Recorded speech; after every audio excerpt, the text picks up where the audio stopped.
Hello, everybody. Happy Thanksgiving for those who are celebrating. And we are live. In true fashion with live shows, Daniel is actually sending out the notifications now to our Stock Unlock Discord. If you're not in our Stock Unlock Discord, it is free, and you should check that out.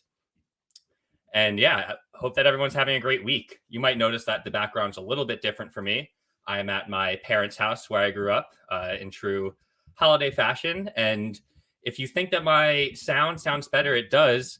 Thank you to Sir Daniel Pronk over here for, this is not sponsored, by the way, they're getting me this Yeti microphone. So, stepping up our game a little bit here for everyone. And what's in store for you today? We're going to talk about some stocks we're buying in the market, some stocks we're avoiding. Definitely going to talk about Baba's earnings a little bit. We have finally had time to look at those. And yeah, Daniel, how's your week been going? I know it's not Thanksgiving in Canada, right? No, we had Thanksgiving about a month ago. It's going good. I've been working. The stock market was closed. I had a half day today. It was closed yesterday. So I've been doing some buying in the market this week, though, because the Canadian market's been open the whole time. And I guess we'll talk about what stocks we've been buying. That's how we'll start this out. But you said you took a look at Alibaba's earnings. So what did you think? Do you have anything you want to share?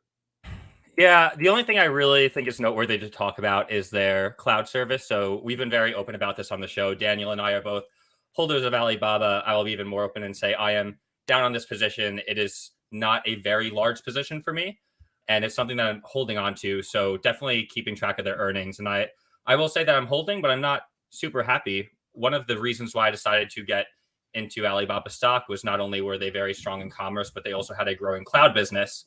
And I really wanted to see how their cloud was growing. So I do have a couple screenshots to share from their earnings presentation. Cool. All right. So yeah, let's hop into that. So to be very specific, Alibaba is a huge company in China, and their cloud service, you could think of AWS or Microsoft Azure or Google Cloud Compute. These are all very, very big, you can call it infrastructure cloud compute networks, where typically different businesses will leverage their services to create technology products. So a very real example of this is Stock Unlock, the website that we are all building here. We actually use Amazon Web Services to host all of our code. So they reported, Daniel, that their cloud grew 4% year over year, which is not a lot of growth, especially when we see AWS, Microsoft, and Google Clouds growing double-digit percentages still. So that's a question mark for me. You have to ask yourself, why aren't they growing like the other companies? So right here, what we can see, what I have highlighted from their earnings reports is they separate out. Jake, you're not sharing your screen. This is why we have two people in the screen in the screen. I know that when I'm not here, sometimes you forget to share yours. So thank you for that, Daniel. Of course. Can you see it now? Yes. Awesome. So apologies, everyone. This is what you get for doing things live, but what we're looking at here is a screenshot from their earnings. And what I was pointing out is they separate their cloud revenue into two different sources, both non-internet industries and internet industries, which is interesting to me. I honestly don't understand the meaning of why you would split those. One hypothesis is if a business is non-technical, they're more likely to stick with Baba because it's a partner for them that they need, as opposed to internet companies where they might be a little bit more nimble to choose different competitors. And this is something I really did not like to see, Daniel. So a lot of the controversy around this stock is, of course, the Chinese government, as well as their COVID lockdown restrictions. So there's real genuine concerns for, is the consumer for Baba going to be able to access their commerce? Or is the government going to come in and shut down their business or really change things up? One thing I personally did not think about as an investor, which became very obvious, is if you have the choice between Alibaba Cloud, Amazon, Google, or Microsoft, who are you going to trust? I don't think most people would actually trust Alibaba Cloud because that company is basically controlled by the CCP. And what we're seeing here is the reason why they said they only grew 4% is they lost one of their biggest customers. And they cite that it wasn't due to product decisions. And that only leads me to believe that the company that was a big customer for them, due to concerns over China, left. And this is a real problem because they need to continue to get new customers. And they actually were losing customers. Mm-hmm. Here's the other thing I really did not like for two reasons. The other thing I did not like is they reported a 4% increase. And deep down in their earnings report, Daniel, they hid this, in my opinion. It was not really called out. If they did not include their own Alibaba businesses within their own umbrella who are also using their cloud services, they would have only grown by 2%, which is basically flat. And I don't want to talk smack on it where they're selling big numbers. You see that number right there, 3,762 million, so 3.7 billion. That's no joke. That's a lot of revenue. But in terms of buying a company for growth and wanting to see their business continue to accelerate in the future, I did not like to see this, especially since half of their growth came from within their own company, and they reported that as a 4% number. Yeah, so this is interesting because I actually didn't even see this. So nice find here.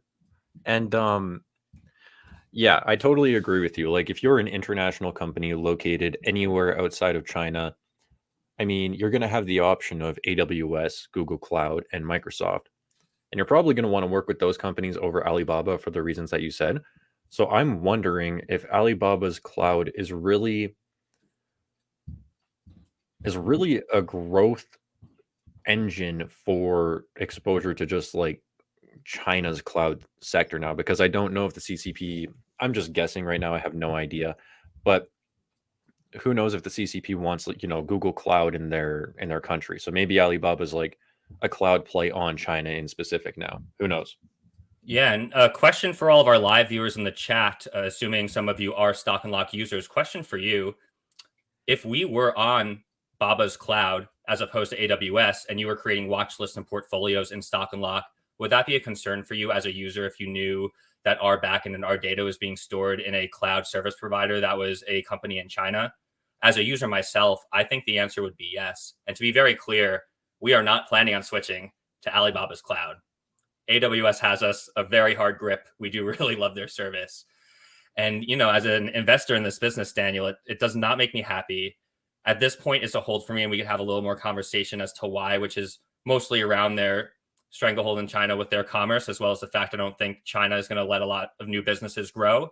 So it is possible that they will have a monopoly there moving forward, and they make a lot of money. Their revenues have also been beaten down from a lot of the COVID restrictions going on in China.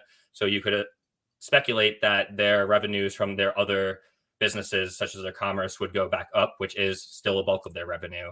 I'm curious where your thoughts there, because I know you're also a shareholder, or should we say bag holder, in Alibaba stock. Yeah, I mean, as you said, I agree with pretty much everything you just said. I think Alibaba is going to continue growing over the long term. That's just my own investment thesis. I think this company's mission statement is they want to be a company that survives for 3 centuries. So I kind of just look at everything going on today, and in my opinion, you have like every single headwind that China could possibly have is happening all at the same time right now in front of us. Like there's geopolitical tensions going on. They still have their COVID zero policy, which, is like really harming their economy. There's a lot of people bearish on the overall Chinese economy right now. Chinese government, people don't want to be associated with it. So there's like so many headwinds against China right now. And despite all of these headwinds, I was still happy that Alibaba managed to grow. Like the fact that their business is still growing in this time in China, I think is awesome as a shareholder. I don't know if I'm being biased or what, but I honestly was expecting either literally 0% revenue growth for them, 0% growth across the board, or negative growth. I honestly was not expecting to see their business even grow this quarter. And year over year, it did grow. And not like 4% revenue growth, I believe it was. Free cash flow was at an all-time high. So I was pretty happy with the results. I'm not super happy with cloud, especially when you compare Google Cloud is growing 38% year over year. Alibaba's is 2%. Not the best to see, but over the long term, I'm still a holder. I'm not. Yeah. To put it simply, I'm not stressing over this position personally. Yeah, and again, everyone has their own type of risk tolerance. Coming into purchasing Baba's stock, I knew there was a lot of risks around China. I looked at the fundamentals, made a call. I also dollar cost average in. So even though my first share was purchased at 220, that is not my average, but it's not a big enough portion of my portfolio where I'm going to be sweating about this. And at the end of the day, it is the Amazon of China. And I've said this a couple of times, but just to reword it and really make it stick, because I don't hear anyone talking about this. The double-edged sword of the CCP killing entrepreneurship spirit and preventing companies from getting big, or if an entrepreneur wants to start a company there, they're going to dip their hands in and get control.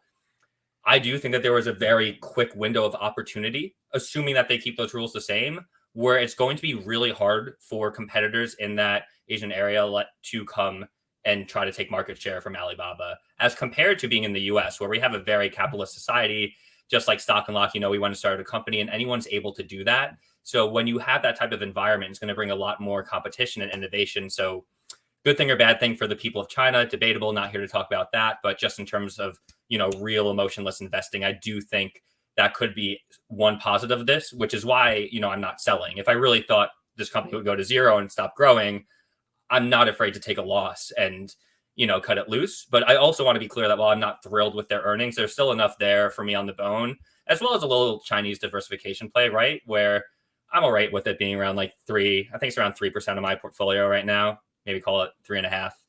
It obviously fluctuates with market movements. Yeah, that's about mine. I think it's like 2.5 to 3 last time I checked. It's in a portfolio that I don't open though. So like when I say that I literally hold Alibaba to set it and forget it, that's what is happening. I don't even know how much I'm down on that position anymore. I'm just like, my plan is to hold it for 20, 30, 40, 50 years. And that's literally what I'm doing. So, it's not a loss unless if you sell. And I know it sounds silly, but it's also like very mathematically true. People are like, oh, I'm up like 20%. Like, no, you're not.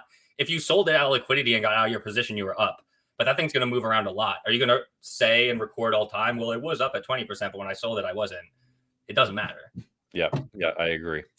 Anyways, we do have a comment from our repeat viewer, Vijay. It's great to see you here. Another Friday surprise. Yes, holidays do get a little challenging, and we are trying our very best to stick to our Saturday 11:30 a.m. schedule. Obviously, that has not happened this week or last week, and we're humans too, living our lives, and like we're gonna do our best to get back on that schedule. And if this is messing up anyone's calendar with us, we're sorry, and we're gonna get back on track as soon as we can. But can't promise it'll be the same time every week. But we're gonna especially. I announced yesterday on my main YouTube channel that I'm going to Asia for 3 months in January. So we're going to see if we can, continue doing these on the weekend. That's going to be interesting for the time that I'm gone, but we're going to do live streams every week. We're just going to have to maybe move it around once in a while for that time. But yeah, happy everyone's making it here for Friday. And yeah, okay. So I wanted to talk about a stock. So I bought three stocks last week. 2 of them I've already talked about a lot, I think. One being Equitable Bank. I dollar cost average that one. Love it. So earnings were amazing. Bought some more. The other one is Brookfield Asset Management. I think that one is quite cheap right now. And like the CEO of Brookfield Asset Management, his name is Bruce Flatt. If you watch YouTube videos and you read his investor newsletters, like I actually believe this guy's investing is on par or close to on par with Warren Buffett. And that's not an exaggeration. Like the way he thinks about investing and the historical returns of Brookfield Asset Management literally rival Warren Buffett. Like on what time span are we talking about? Because of course Buffett has been investing for way longer than this dude's been alive, I'm guessing. Brookfield Asset Management, I believe, is 22 years now. So not quite the same track record, but the same return rate over just a shorter period of time. So Warren Buffett is definitely still more impressive. Don't get me wrong. But Bruce Flatt, also super impressive. Dude, not going to let anyone talk smack about Warren Buffett on the... No. I know you feel the same way. And just to add some color to this, you said in there, it's looking cheap to you. And obviously viewers of your channel know some of the metrics you view, but getting more specific on that, are you measuring them on a free cash flow basis, net income, operating cash flow? Is it growth that you're seeing? I'm assuming that's in conjunction with good management, which you're discussing right now, that you genuinely believe in this person. Obviously a very important part about making any investment. Yeah. So Brookfield Asset Management is a funny company because their cash flows kind of fluctuate depending on the assets that they're selling, the assets that they're rotating, and a lot of stuff going on within the business. So I actually take a look at a few different metrics for this business. One of them is the price to EBITDA. And over the past 10 years, we can see the latest it's selling for right now is about 3.5. On average, it's about 4.42. So price to EBITDA is below its average. we also take a look at the price to operating income here, this is selling quite below average as well.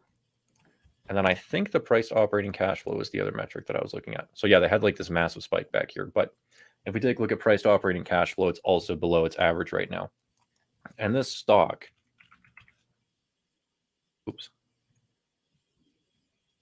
this stock over the past decade has compounded at 15% a year. What about over the past 5 years? 16% a year. And over the past 20 years, 16%. Okay, so not quite 20%, but it's also in that dip right now. But yeah, some pretty strong returns. This business, I think, has a long runway for future growth. So it's just one that I've been dollar cost averaging. And I think it's a great business that has like fantastic management. So pretty stoked about this one. And then the third stock that I've been buying is this one. And I have not really talked about this one on any channels because it's just so freaking boring. And whenever But those are the best investments, though, right? They're- Because it means other people are not looking at them. I mean, talking about Peter Lynch, just shouting out your newsletter that we just sent out. Yeah. You're not getting that, head to stockandlock.com, enter your email. But boring businesses, right? Arguably the best type. Tell us more. Oh, I strongly believe that. But unfortunately, they're not the best type for my YouTube channels. And when I make videos on stocks like this, I lose subscribers. I'm not even kidding, man. It's so sad. I made a video on Equitable Bank earnings.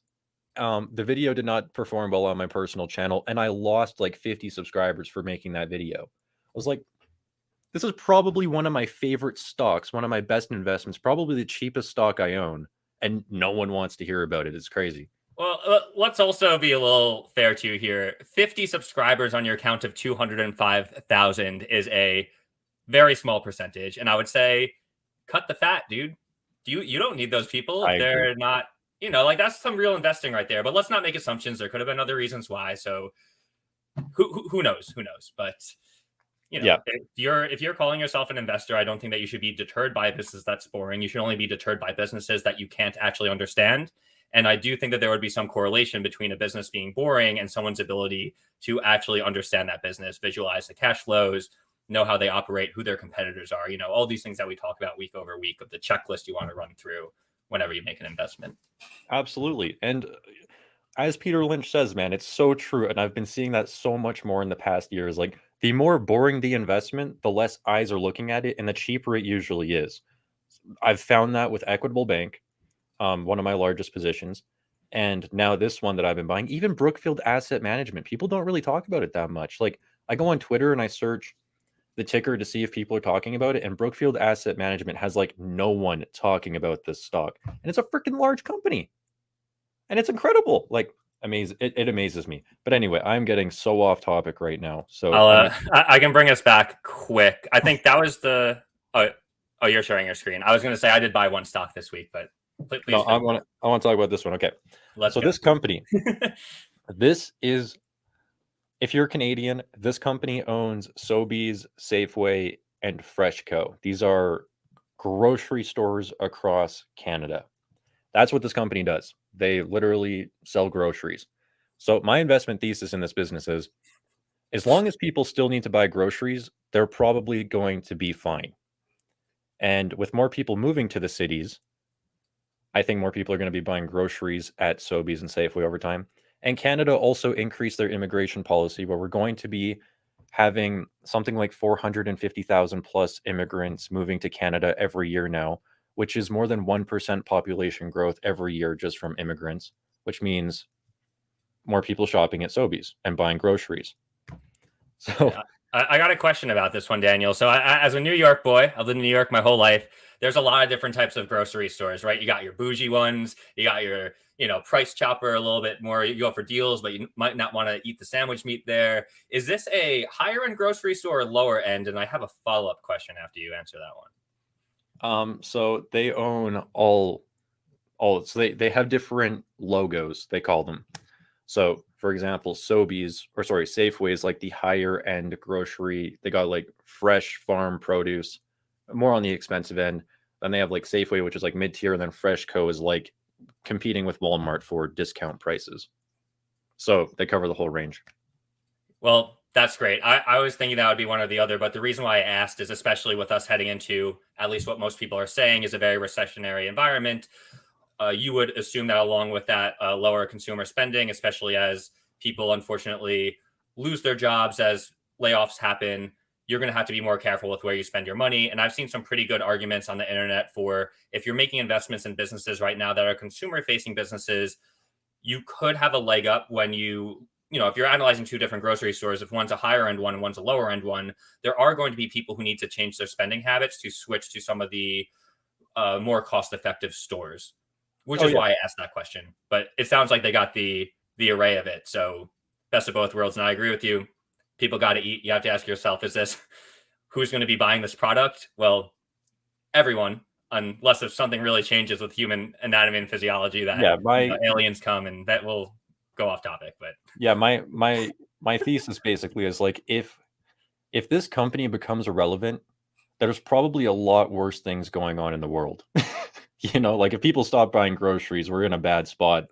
I don't know if my investments matter anymore, but yeah. And not that I really do hate and love that argument more abstractly, because not that it should use to be blanket case everything, but I have some people telling me, hey, Jake, I'll never buy stocks because I think, the US is going to explode or money's going to become worthless and stuff. And I'm not going to discount that that's, anything's possible. But building on what you said, if those problems are happening, I think the least of our worries are going to be getting our fake paper fiat money from the bank.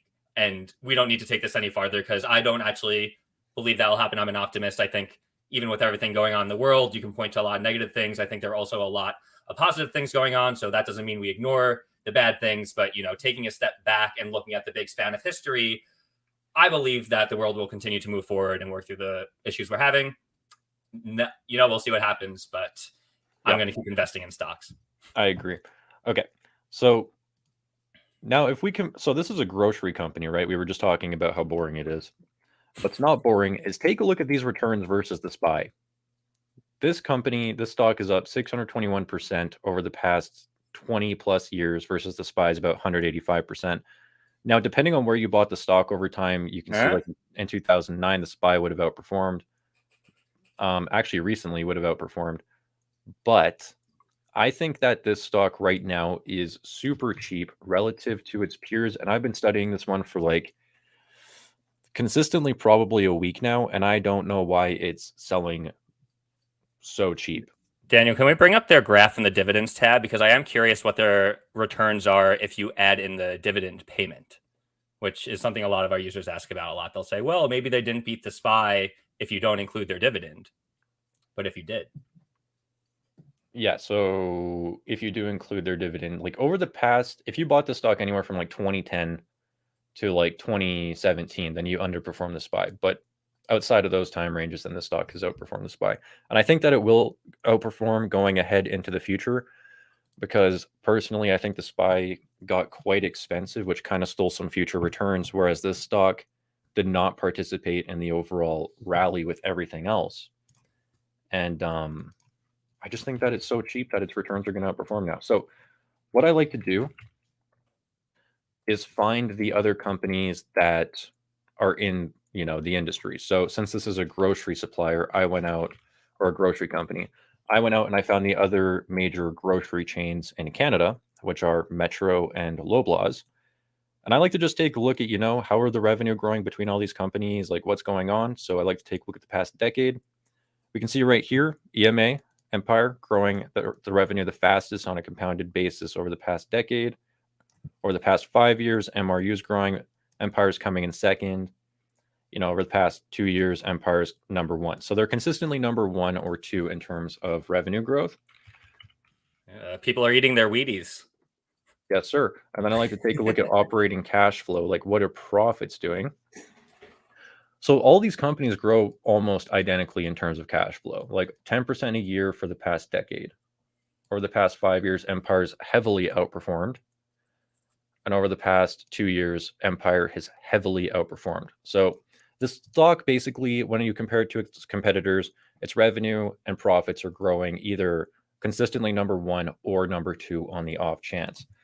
So why did I just delete those tickers? What am I doing? You know, Daniel, as an engineer, we can write really good code, but we can't save the user from themselves. I know. It's happened to me You so know what? We much. actually could probably add an undo button. We'll get to it. Okay, one more thing. So then my question was like, okay, well, what are the margins of these businesses? Like, is Empire for some reason, does it have like the lowest margins? So its margins are, a little bit on the lower end, but they are increasing. They're about 4%. They're not like too far below. And the company actually has something going on right now where their number one goal is to improve their margins. And then if we go to price to operating cash flow, this is where it just got dumb for me. So we saw that this company is like consistently number 1 or 2 in the market for growth, and its price to operating cash flow is like literally half of the next company, and it's 1/3 of the company in number 1. So I've looked and I've searched and I've searched and I've searched for why Empire is so much cheaper than all of its competitors, and I can't find the reason. And it's just a freaking cash flow machine. And what's also interesting is its competition, like MRU and Loblaws, they're going up to me all-time highs right now after they've reported their earnings because people are shopping at grocery stores with inflation. Grocery chains are able to increase their prices to actually offset inflation and produce more revenue and profits. So their competitors are all selling at all-time highs, and Empire is still in like this massive freaking dip. Well, I have two questions. Is their balance sheet strong, and how have they been treating their share count? Are two things that come to my mind. Yeah, so their balance sheet is strong. They actually have the highest tangible book value out of all these Well, companies. all right, another tally, and I'm assuming they're not like diluting shareholders a lot. I mean, I'm just trying No, to, like you said, look for anything, right? I mean, as an investor, we always try to invalidate our thesis. Like, what are we missing? What are we not seeing that other people are seeing, which is resulting in this business being evaluated way cheaper on a cash flow, operating cash flow basis. Excuse me. yeah, so they're buying back shares. They're not buying back as much as Loblaws, but I mean they're buying back almost 1% shares per year. And actually, while the stock price has been low, what you'll see is more recently they've increased their buybacks. So they've been buying back about 2.3% of their shares on an annual basis now, on top of the dividend, and they're growing the dividend. And their stock is just like not doing anything despite all this fundamental growth. I just don't get it. So I think it's a super boring business. I don't know why no one's not looking at it. I think it's cheap, and I'm a happy buyer. So that's what I've been buying this past week. Sweet. I got like a quick 60 seconds on my buy, and I've been seeing a ton of great stock suggestions in the chat.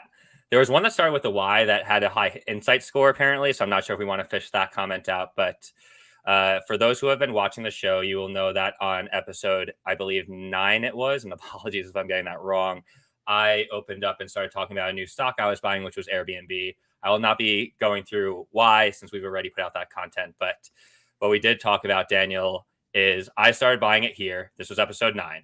And then we had episode 10. And I was straight pissed because I think I bought my first shares around $94 and they ran 10% on me more. And I was like, what is happening? I was like, I just started this position. We're supposed to be in a recession. I know their earnings were great, but I don't want other people to see that. I want opportunity to get shares. And I said on that episode that I was being patient to buy more just because whenever I feel like I'm in a rush to buy a stock, that is exactly when I should not be buying stocks. And lo and behold, Daniel, who scooped up another 4 shares to have a total of 7, me, and I bought them. My average is around 95. And this is a business that I'm going to continue to dollar cost average into. Again, if you want to know my reasoning why, go back to episode 9. But quick update from everyone. I bought some more, probably right around here. So that's why I remember you in that live stream being like, man, I wanted to buy some more shares, but now it's ran like 20% and I don't want to chase that. So I'm going to just wait and see what happens. Comes right back down to where you bought it.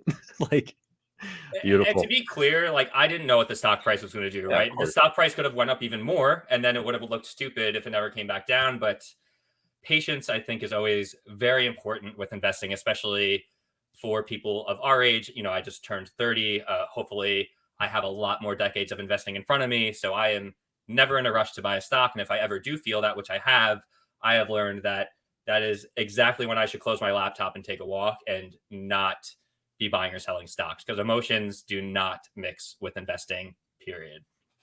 Yeah, I've actually taken that that thinking you have and applied it to my own portfolio, because there are times where the market's going up and it's like, okay, well, Google's up 3% today, maybe I should buy some more shares. And then I think about what you say, where it's like, if you're feeling excited or rushed to buy stock, like, you probably should just not do it and just wait. I've honestly been doing that. After you told me about that strategy you have, I just shut it off, shut it down. Because also, if you're long-term investing, then it's like, you can probably miss a day. It's probably going to be fine. You don't need to dollar cost average that day, And yes, it is interesting of how long some things take too, because I did not invest for most of 2021, and it felt so stupid because stocks kept running. I'm like, wow, I just missed a 20-30% move, and I felt stupid, and then I felt smart, and I'm like, you know what, this is just a merry-go-round that I'm going to continue to go through. So not that you shouldn't, sorry, this isn't financial advice. I think everyone should figure out how to buy and sell stocks at a cadence that makes sense to them. I think the most popular one that the internet says is great is dollar cost averaging and takes emotions out of it. So I also want to be clear, I'm not trying to time the stock market. I'm not one of those people where it's like, I'm not going to buy because I'm waiting for a stock crash. But, again, that being said, take emotions out of it. And you can't predict where stocks are going in the short term. If someone tells you they can, don't listen to them. Yeah. That's a lie. Anyways, we had a lot of great stock suggestions in here. Yeah. I'm not sure if there was anything else you had prepared, Daniel, but we can go straight into stock talk. For those of us who are new listeners, every time we go live, we love taking stock suggestions from the chat. We always try to get to as many as we can. It's impossible to get to all of them, so sorry in advance if we've missed yours, and drop them in the chat. We're going to start doing some live analysis. I'm going to look for that one I called out before, Daniel, but feel free to pick. Yeah, the one that was called out before was Yalla. We can get to that one. I'm gonna do this one first. Oh, you're cool. Yalla on deck. Holla at Yalla. So this is from VJ. Can you take a look at Home Depot versus Lowe stock, both from a long-term perspective? So you probably missed our REIT live stream, which would make sense because we were supposed to be talking about REITs, and then I talked about these two stocks, which are not REITs. So I'm sorry about that. It was near the end. People were asking me about stocks, and it just happened to go. Okay, it's fine. You got to go with the vibe. I'm going to show you really quickly, why I do not like these stocks based on what I found. So we're going to go to Home Depot here really quick. I think that they're okay stocks, in my opinion, not financial advice. I don't know what's going to happen to any of these, but I'm going to show you why I think they're okay and why I would not buy them when there's such better stocks, in my opinion, like Google in the market. So I like to really take a look at companies' cash flows and try to figure out, like, what is going on with the cash flow of this business? What are they doing with it? Because it tells me what management's priorities are. So right here, we can see the net cash provided by operating activities from Home Depot right here was $13.2 billion. Then they have $3 billion in investments. So let's just do 13.2 minus 3 billion in capex. So they got $10 billion left of free cash flow, essentially, which we will be able to see right here at the bottom.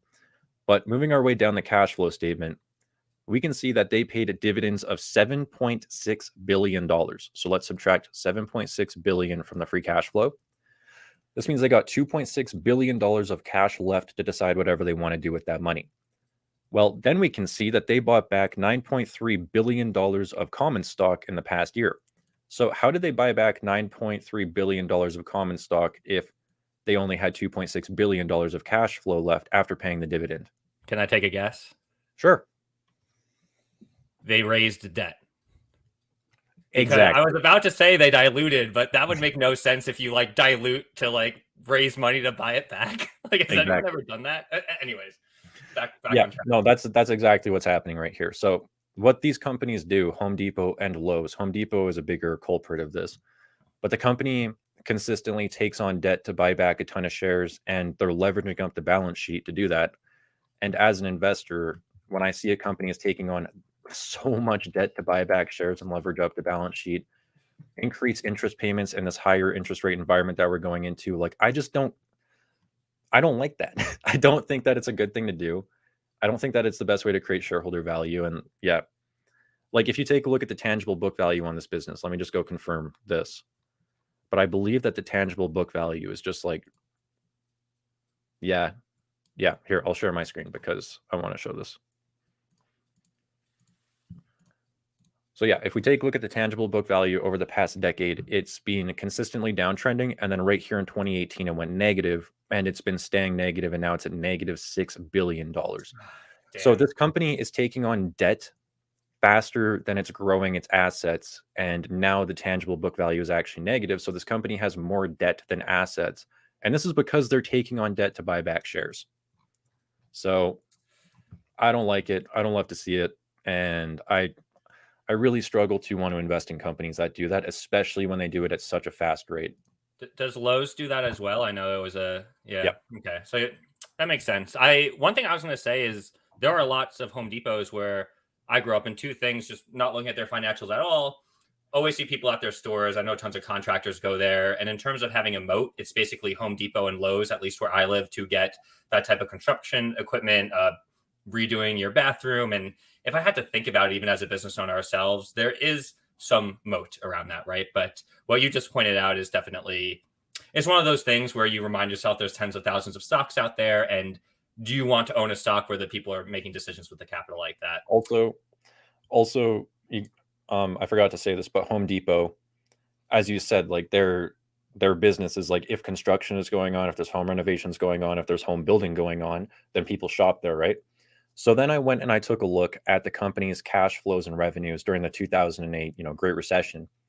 And that business lost a lot of its fundamentals during the recession. So if we are heading into another downturn and the real estate market is slowing down, then I was like, the stock is expensive right now, in my opinion. They're like taking on so much debt. And if we're going to head into a downturn and their business fundamentals are going to start declining, that's not like a really good recipe to me. So I was like, you know what? Nah. Yeah, we're kind of dogpiling right now, but to continue to bootstrap us up here, a lot of people redid their homes. They did their renovation projects. They built that pool during the pandemic, right? You got the stimmy checks coming in. You got all this time. People were, if you looked at their financials during that time, they started getting a lot more sales. And you have to ask yourself, how often do people do that? Did they get it all out of their system? So Yeah. this could even be a double whammy situation, right? Like that on top of people wouldn't be spending much anyway during the recession, could get pretty rough. So, Yeah, I agree. We have another question right here. Someone asks, how about dental with a 50% move in a week? Yeah, I'm upset about this. It should stop. Why is this happening? No, but the only seriously, investors who want their stocks to go down after they buy them, and like people watch, they're like, what are you dude, talking about?" dude, I started buying this stock, I think at like $6.50 Canadian. It fell all the way down to $5.80. And every time I got paid, I would put the money instantly into my investing account and buy dental because I thought it was so cheap. And then this news article came out, and the company has basically announced to the public that they have an interested party. They didn't get into specifics, but what it sounds like is they have an interested party who is either considering acquiring the company. They got an offer for the company, or they got an offer for some major investor who wants to like heavily invest in the company. So now what the company is doing is they're assessing if, okay, well, if we get acquired, is that the best thing for our shareholders? Because I believe the company has a lot of upside over the next decade or two. So the management is basically saying, okay, well, do we want to be acquired right now, take this instant gratification payout, or would it actually be better for our investors to not take this instant gratification and, just continue executing on our business plan because we have like 2 decades of growth ahead of us? So that's why the stock jumped 50%. Someone's looking to acquire the business, and now they're like, well, should we do it? Should we not? But That's exciting. I mean, it's like, what's the deal going to be, right? Because there's just so much gray area of, I could see deals being good or bad for the shareholders. So obviously they were vague, and it just kind of leaves you grasping at air. Like, what are they going to do? Or yeah, rather, what deal is on the table? yeah, and it makes me upset because I was really happy buying it below $6. Yeah. Anyways, how do you feel about taking the lead on Yalla? Yeah, sure. I've never heard of this stock, by the way, so this is a new one for me. I'm not sure if you've heard of them, Daniel, but the I person who just thoughts, thank you for this one. They I said that they have have a high insight score. I have heard about this one because Ooh, I found it on the screener actually. So okay. this stock IPO'd last year, or sorry, in 2020, and then it ran a lot. It ran about 500% within 4 months. That was the times we were living in. And now this now Well the stock, said. and now the stock is down 91%. So yeah, it was an IPO. It got, IPOs did their thing in 2021, huge speculative bubble, and now a lot of these IPOs came down. So now the question is like, well, now that it's down 91%, what's going on here? So And a very quick interjection. This is actually a great theme for me because I am curious to screen for and look for companies that IPO'd in the last year or two. There have to be some diamonds in the rough there because a lot of these companies are down, but statistically speaking, there will be a couple that are actually good businesses. Not sure if it's this one. We're going to look into it, but Dental was one of those businesses. They IPO'd, their stock tanked after the speculative bubble, and then it got down to that point where I was like, okay, this is just dumb. So yeah, it was one of those. I don't like their logo though, I'll be honest. That's a weird color. Anyways, yeah. Okay, so this is a holding company which engages in the development of voice-centric social networking and entertainment platform. Company is located in Dubai, has 630 employees. So they're a voice-centric social networking platform. Confusing. Let's go and take a look at the insights. Financial health is very good. 8 current ratio, debt-free. Shares are decreasing. Cash more than total liabilities by 700%. That is a strong balance sheet right there. They probably raised a lot of money on the IPO, would be my guess. But yeah, growth is 4.33. Revenue is growing. Gross profit, operating income, net income, book value, tangible book value. I'm not seeing any free cash flow metrics here, though. That's weird. Profitability, 4.3. Gross margin, good. Operating margin, good. Net margin, good. Okay, so they're growing. They got a nice balance sheet. So let's take a look. Okay, so their quarterly revenue grew strong into the first quarter of 2021, but now it looks like it's kind of not growing that much. What's that last number there, Daniel? It's a little hard to read. 80 million. Okay, and I think they were valued at what, like 450 mil market cap? So yeah, their trailing 12 months revenue is 296 million, and their revenue is growing at 3% quarter over quarter in the trailing 12 months now. So like they're still growing. It's not bad. If we got cash is 416 million. Liabilities are 57 million. So what is that? 416.9. They got like $360 million in book value, something like that. What? How was I so wrong? What is happening here? Oh, I was looking at their current assets. Sorry. Total assets. There we go. 474. So their tangible book value is $417 million. Now, wait a second. they're trading almost at tangible book value price? Yeah, they're like 1.1 times book value. Interesting. Okay. My only question right now, and I know we might not be able to get too into it on the stream, is the financials tell you part of the story. Oh, bugs are... Well, I'm an engineer. I'll have to look at that one. yeah, there's no cash flow data here. I don't like that. Oh, never mind. That's not a bug. They're not actually reporting that. Okay, well, okay. Rewind. CSIQ, Canadian Solar Stock, another one that we've dove into. They did not report cash flow statements. Big question mark here. Does this company report cash flow statements? Because that is a little bit of a red flag for me. And also, I don't understand what this company does. I don't know if the person who asked does. It sounded interesting, and like I would never buy a business unless if I thought that they had a moat and like room to grow with like a product that's defensible. Maybe they do, maybe they don't, but that has not been made clear to me yet either, Daniel. Yeah. Oh, we got off the calculator. We're getting fancy over here. Okay, so the top 4 shareholders own 63% of the company. That's interesting. Yeah. Are they founders or are those like institutional investors? It says chairman, CEO, chief operating officer, director. Okay. So yeah, I don't know. I mean, revenue growth is there. I don't know, as Jake said, the moat of this business. I don't know the cash flows, which I don't like. That's super not cool for me. I mean, the PE is 6 though. So, and it's selling for book value. So there could be a value play here, but I don't know what the product is. I don't know what their moat is. I don't know if this social media platform is going to be around in 10 years. So a lot of questions for me, but yeah. Just my own opinion on the revenue, like it was growing, but I mean, it was topping off. It didn't look like it was ramping up. Not that you could really deduce much from that, but it was a slow growth. Yeah. Yeah, exactly. It's not like... Thank you for that one, JustWorks. Let's see. You want to pick the next one, Daniel? We got a lot of great suggestions in here. Thank you, everyone who is in the chat. We really appreciate it. See a lot of familiar faces, and always appreciate everyone who comes weekly. And if you're watching the recording, still very happy to have you here, and come join us live sometime. Yeah. All right. What about DocuSign? Jake, what do you think about DocuSign? Okay.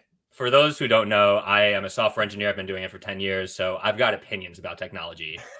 I have not looked into this business recently, and I do not know if they are growing their product offerings or stepping out of just having documents be signed. But what I do know is that is not a defensible product. You will not be able to build a business on just signing documents. And I'm available to argue with people in the chat about this if they disagree, but that is not hard technology to build. And you're already seeing other competitors build the exact same product, price compression and all that. So unless if Dropbox, or sorry, not Dropbox, this was DocuSign, sorry. Yeah, so unless if DocuSign is building on their product offering, unless if I can talk, I might have some friends that work there. Like, are people joining the company or leaving? Do they have a lot of spirit there, like Airbnb, where they're building new product? Like, that has always been my huge concern with this. I just don't believe that they have a defensible business model.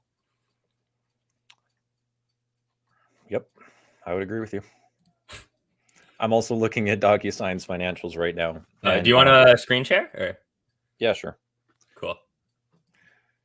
Okay, so I'm looking at DocuSign right now, and one of the indicators that a business has a moat, we've done a newsletter on this actually. One of the indicators that a business does have a moat is if it can sustainably produce a positive and nice, I would say 8% plus ROIC, and sustain that. That's the key word there. So when I go to DocuSign here, my main worry about this business is it doesn't have a moat. Like, I use Adobe Sign, and I've never used DocuSign ever. And like, I never felt the need to use DocuSign. So I think there's better options out there personally. Adobe works within my Adobe suite. And you can see that this business has a negative ROIC and has always had a negative ROIC. And that, it doesn't mean that the business has no moat. It's not like a 100% telltale, but it is a suggestion that this business has no moat. Also, when I'm taking a look at their margins, so their gross margin's fine. Like, gross margin's really good. Typical for software though, right? Yeah, exactly. 78%.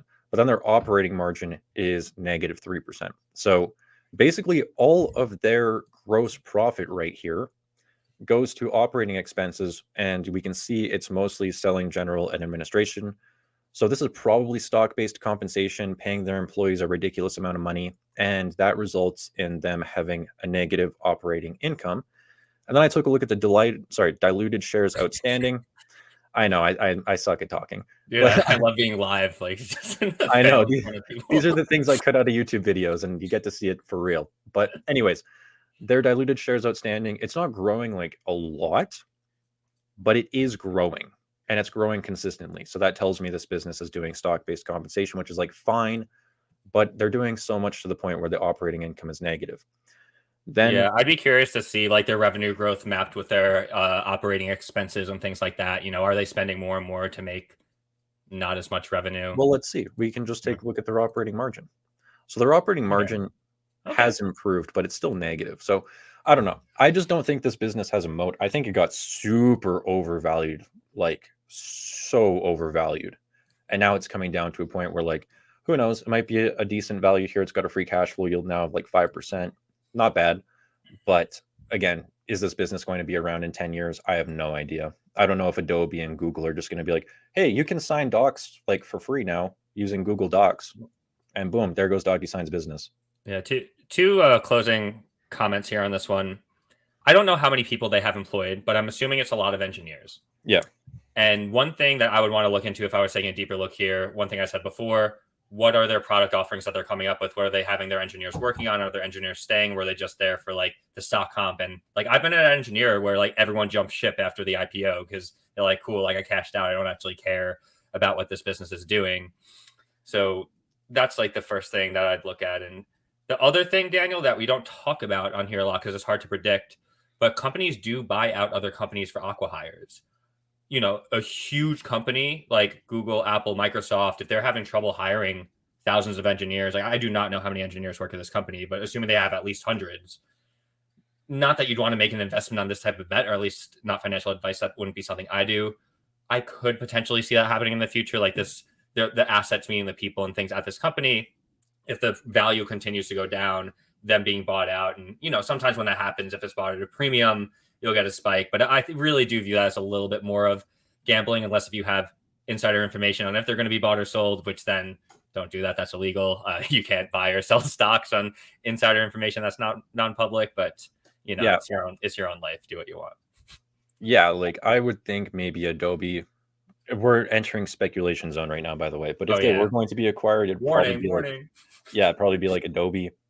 But I also doubt Adobe would buy them right now because they just bought Figma for 20 billion. So we'll see. We'll see what happens. Thank you, Cavano Trades. We have not fact checked this, but claim here they have 7.5 thousand employees. Assuming that's true. Don't know how many of those are engineers, but yeah. So who knows what's going to happen in DocuSign? But those are my concerns with it. And personally, I don't think I'll be buying it anytime soon. Also, Vijay comment here. I did not know that you were a software architect. We should chat sometime. You've done tons of integrations, but okay.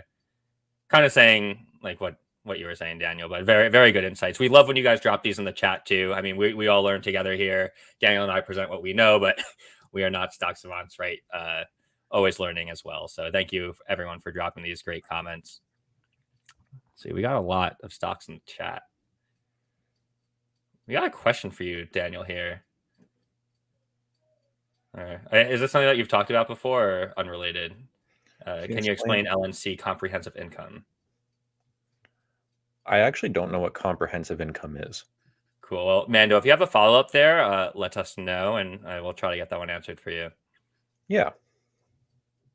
I see HYLN. I don't know if we've done that one before from ARC 3004. Actually, there's one here on CrowdStrike, and I think, is this a... Yes. Okay. I want to take a look at this one selfishly. Well, I'll get one queued up, so no more awkward pauses. Thank you, everyone. Can you take a look at CrowdStrike? This business operates flawlessly, in my opinion. A recent decline in share price made the valuation very attractive to me personally. Not financial advice, by the way. Appreciate that. Not financial advice. Let's go. All right. Let's take a look. You. Yeah, CrowdStrike, they're in the cybersecurity business, I believe. And this industry is just growing like so freaking quick. Okay, so they look like they IPO'd in 2019. They fell in the stock market crash, and then they ran 671% from 2020, and now they are down. Let me zoom in. Now they are down 54%-ish. So, yeah, I mean, when the price declines like that and the fundamentals grow, that's what I like to look for. What does this company do? They are a cybersecurity company, I believe, if my memory is right. Yes, provides cybersecurity products and services to stop breaches. Company is headquartered in Austin, Texas, 6,300 employees. And yeah, so I actually don't know like in depth specifically what cybersecurity they do, but they're in the cybersecurity market. Some light color I could add here is this is a huge growing industry. I think cybersecurity is very prevalent for obvious reasons. And it's even more fun to try to evaluate these companies and stack them against each other. Because unless if you are really in this industry as an engineer, I would challenge you that's going to be really hard to get a deep understanding of their moat. And that's something I struggle with sometimes. Yeah, okay. So their growth is insane. Revenue grew 61%. Gross profit 61%, operating cash flow 62%, free cash flow 50%, book value, tangible book value growing. Their margins, though, high gross margin, operating margin is negative. So I imagine this business has a lot of stock-based compensation going on, like we saw with DocuSign. Also because their free cash flow margin is high. So since the free cash flow margin and operating margin are so different, it tells me there's a lot of non-cash expenses, which is probably stock-based compensation going on. So let's see. Yep, revenue is growing a lot. They have 9x revenue in 4 years. Nice. Free cash flow is growing a lot. That's a beautiful free cash flow growth. Yeah, that is insane. That's like actually stairway to heaven. Yeah, that's like actually beautiful. Their margins sustaining around 30% free cash flow margin. That's decent. So then, okay. Nice business, growing quick, super quick. cash flow is growing, but then we always got to take a look at, okay, well, how much is this thing? Yeah. You also said that you were thinking they could have been doing dilution as well.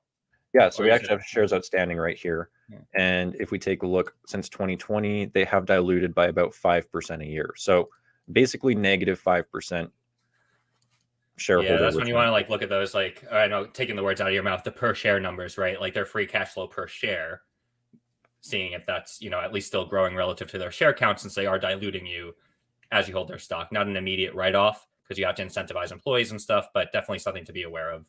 Yeah, so let's actually take a look at that. Free cash flow versus free cash flow per share. Wait, what? Oh yeah, okay. No, these numbers are going to be insane because they started from essentially zero. Okay. Yeah, I hear you. It just said like 600% compounded annual growth rate because it started from zero.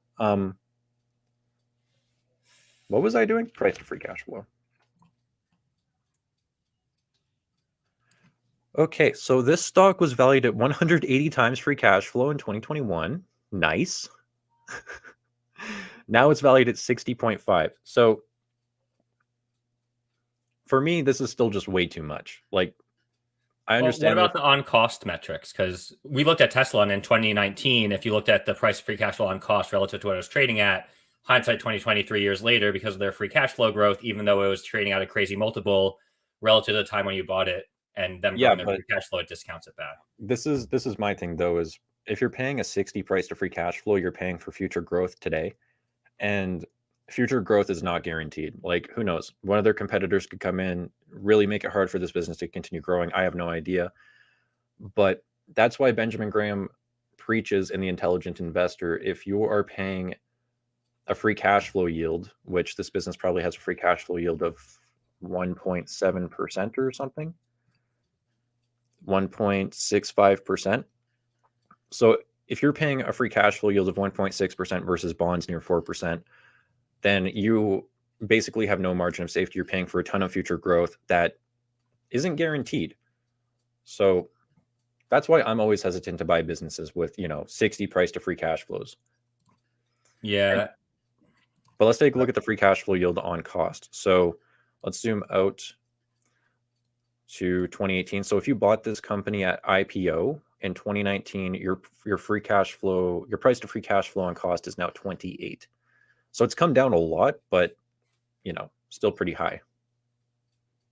Interesting. Yeah, and I'll keep repeating this because I don't want to like egg people on the chat. I think there's very few individuals that could actually effectively understand the product and underworkings of how these cybersecurity companies operate. I know in the past other industries that we have went back and forth on, Daniel, is evaluating companies in India, right? So I've been open about, I decided to buy an ETF for the Indie as opposed to learning to analyze Indian stocks, just because there's only so much time in a day.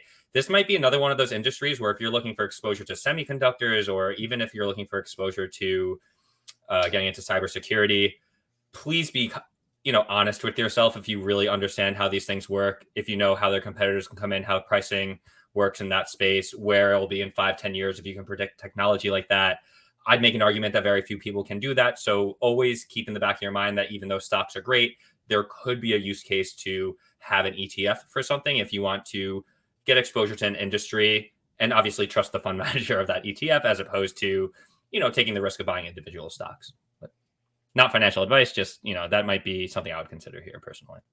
Yeah, for sure. Great. Also, great one, by the way. Thank you. ROEI. I'm not going to try to pronounce that. Great question. CrowdStrike reminds me of the analysis I did of Tesla recently, where it's like the financials and fundamentals are so good. They're growing like so well. It's super exciting, but then the price is like already factoring in all of that excitement, in my opinion, which makes it more risky as well, in my opinion. Like CrowdStrike, for example, still has a price to sales ratio of 18, which in my portfolio, I personally, I just would not be comfortable with that. So I like this company. I think it's great, but the value investor in me is like, I need it cheaper. Well, no, no worries with being patient there. And I should have mentioned this at the start of the stream, Daniel. For those of you that tune in every week, this is not my normal background. I am at the house where I grew up with my parents. I do have a hard stop in about 6 minutes. Obviously, that's just me. So I've got time for one more. Just wanted to let everyone know. Yeah, I gotta make dinner and go grocery shopping soon here too. So You I'll gotta probably get you on. gotta wash your cat. Yep, tuna. The Okay. like weird internet, things. Anyways, yeah, let's take one more. And again, thank you everyone. Sorry if we didn't get to your stock today.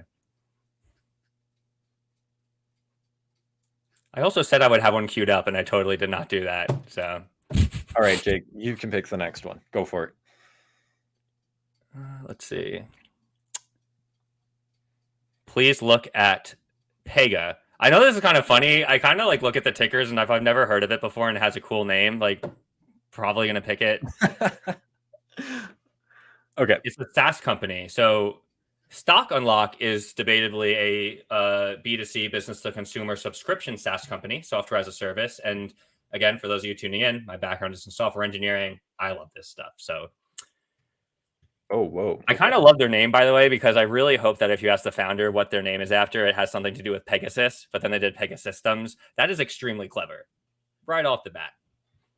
And holy Toledo, Daniel, that is a double black diamond slope right there. Yeah, this is nuts. A sell-off. So let's see if this is an opportunity to buy.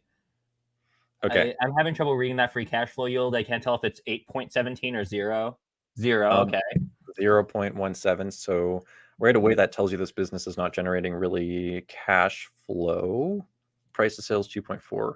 Okay. So this thing ran like 3,000% from 2006 to 2021. And then from the peak in 2021, it is now down 75%. So it's lost a lot of its gains. What does this company I was going to say, just to list some questions out for us to answer exactly what you're doing. What does this company do? Also, they don't have a lot of free cash flow, and I saw a dividend payment there, which is interesting. So just some stuff for us to uncover as we continue to turn over rocks here.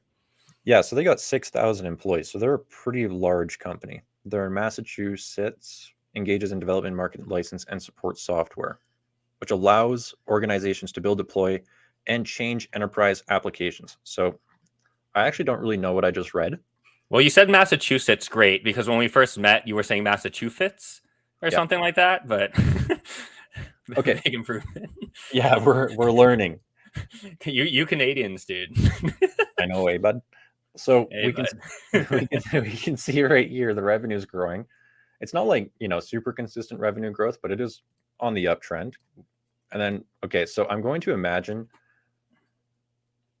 I don't know what happened right here with their cash flow. I would really want to know what's going on here. Like, why did it drop so significantly? Why is it so low now? Yeah, I'm bringing it up on my screen too because there's some red flags popping up for me right now at this business. They're also buying back more shares than they generate in cash flow while paying a dividend. So, I mean, take a look at this. Let me zoom in. This is super weird. So they generated 31 million in cash from operating activities, operating cash flow, and then they paid out 10 million in dividends, and then they bought back 64 million in stock. So they're buying. Yeah, so they're using more than their cash flow to buy back stock right now, which is interesting, and pay the dividend. So yeah, if you take a look at their free cash flow in the past year, 5.3 million, dividends paid 9.8 million. So the free cash flow doesn't even cover the dividend right now, which is that you yeah, I mean, taking the words out of your mouth, Daniel, I'm getting excited because it's a SaaS company. Who is management here? Like, who is making these decisions? I think there's very few reasons to ever be paying out more dividends and things that you could afford, especially when you're a software company that needs to be spending on innovation. Like, I don't even know if I want a software company I own to pay me a dividend, just my opinion. Like, I would hope that they're responsible and good enough with that cash that they could use it to generate a higher return over time than they do conversely with paying a dividend back to the shareholders. Just my opinion. That is a stank face right there. I think we have any electronic music people in the crowd. That is a bass face, what we would call. But I'm so confused, man. Okay, so their total cash position was $500 million in the first quarter of 2021. It jumped by 500 million right here. I don't know why it jumped, but it probably debt, I would imagine. Yeah, let's check that out next. It wasn't dilution, so it got to be debt. Anyways, since then their cash has been coming down. So this company has been spending its money. It's now got 275 million left. And the reason their cash position is going down, as we just saw in the cash flow statement, is because their cash flows went down, number one, but then they're using that cash flow to pay dividends and buy back a ton of stock, more than they are producing. So that's why their cash is going down. You were right about the debt too. I checked it out in another window. It's like was nothing, and then right at that spike, you just see bing, $400+ million in debt. Yeah. Why are you doing that? Yeah. So that's what. Yeah. And okay. I don't know. This is just there's so many questions I have right now. I don't know. Well, let's draw some summaries, because I think we're talking about a lot of different things. So we're looking at Pegasystems as a SaaS company. The stock has fallen off a cliff. So they ran up. They have revenue growth, and there's some red flags here. They pay a dividend that they can't afford. They took out a lot of debt. And you need to ask yourself, who's running this company and who's making these financial decisions? Do you believe that they're going to continue to outlast their competitors here? Like, what are the motivations of the people who are managing this company? And again, we are speculating just looking at past numbers, right? So it doesn't tell you everything, but I have already seen enough, Daniel, where I personally would not even look deeper into the stock. And maybe that's a miss on my part, right? Maybe there's something underneath here that they're, going to pull a rabbit out of the hat and become the next Google. I'm not seeing it today. And the management of the finances is, it makes me ask enough questions where I'm like, I'm going to look at the other thousands of stocks that I could potentially be investing in. Yeah, I'm just so confused right now. Like, and the insights, the insight score, I checked that out. It's not like the CEO owns 48% of this company. I don't get it, dude. Well, that could be selfish, right? Like if the CEO is planning like an exit to leave the company, maybe they are trying to prop up the stock as much as they can. Obviously, it doesn't look like that worked, but they are still there. So, and I'm sorry, I don't know if the person who mentioned this is a shareholder, so I want to be respectful. There's only so much we can see through the financials, and maybe you can call something out in the chat that you feel like we are missing here. And we are always happy to have, constructive conversations about it, and never mean to be insulting for anyone's holding. So if that came off that way, we're sorry, bro or gal. Yeah. But I try to just be as real as I can when I'm looking at statements like that. And I'm just confused, man. I don't know what's going on there. So anyways, we've been good about not saying the word I think I said it a few times there. But anyways, bringing this to a close. Any last thoughts, Daniel? Thoughts for the weekend, other stocks to look out for, things you want our viewers to know? No, I'm just reading the chat now. So I'm sorry. Well, no reason to say sorry. I'll close this out. Everyone, thank you so much for being here every week. We really enjoy putting on these streams, even making it happen at my parents' house when I'm not in my apartment. So again, if you are dropping stocks in the chat, we didn't get to it, we do our best to get to all of them. Please come again next week. We will be here. And again, thank you. We really appreciate all your support. Check out stockunlock.com if you're not there. Sign up for the newsletter, free Discord. Make an account, 14-day free trial. We are 2 of the 3 founders building this company, and just wake up feeling great every day that we're giving you guys value. You're helping us learn things, vice versa. And just super happy. Thank you all again. Yep, I'll echo that. Thank you everyone for being here. I'm going to answer 2 questions before I hop off. I don't know if you have to leave right now, Jake, or I think that was a good closeout for me, because I have a bad habit of saying bye more than once. So I'm going to peace out. My family is upstairs and they really want to hang out with me. I hope everyone is having a very safe and lovely Thanksgiving if you're celebrating, and an even better weekend. Have a fun time, Daniel. Bye, Jake. Bye. Okay. I saw 2 questions that I can answer in like no time at all. So am I still holding CPX, Capital Power? Yes, I am. I don't think I'm going to be selling that one anytime soon, unless it goes to like $100 a share out of nowhere. But yeah, right now, I think it's probably around fair value. I like the dividend. I like the dividend growth. So I am going to be continuing to hold this one personally, not financial advice. Okay. And then I got a couple questions here about GSY. I saw a few people ask questions about GSY. This is Go Easy. Go Easy is a smaller Canadian company. They reported earnings not too long ago, and the earnings were incredible. Like, I don't know what else to say. The company is seeing record amounts of demand. Revenue is at a record high. Net income on an adjusted basis is at a record high. They just raised $50 million. And I dove into why they raised that $50 million. They clearly don't need it because their profits, revenue, everything is at an all-time high. So Go Easy, what their business is they lend out money. They're a lender. So basically the reason that they raised the $50 million is because they wanted more money to lend out because they're seeing so much demand for their services right now. So they essentially needed that $50 million influx of money so that they could continue lending out and meeting all the demand that they're seeing right now. So I don't love dilution. I wasn't like super stoked about it, but I understand why they did it. And what they did now is after they raised that $50 million, they increased their long-term projections for the business. So that money is going to help fuel more long-term growth. And that's why they raised their projections as well. So I think it kind of sucks for the short term for shareholders because dilution is going to lower EPS, but long term, it should produce more EPS growth. So it should kind of offset in the next couple of years, which is also what they said in the press release. Also, Go Easy, I believe they've increased their projections now twice this year. If you go back on their website, at the beginning of the year, they had long-term projections. They increased that in the second quarter, and then just recently they increased their long-term projections again. So I'm going to hold on to it. I like it. It's not a huge position for me, but I like it. It's a great dividend growth stock in my opinion, and they're executing super well. So yeah, that's my thoughts on Go Easy and Capital Power. But with that being said, I now have to go grocery shopping and make dinner. So thank you everyone so much for watching. I truly do appreciate it. And we're going to be hopefully doing the live stream on Saturday next week. We've had a kind of crazy little holiday season here, so we had to do it Friday today. But next week, hopefully it will be on Saturday. So yeah, thank you everyone so much for watching. Hope you enjoyed the stream and hope to see you all again next week. Take care, everyone.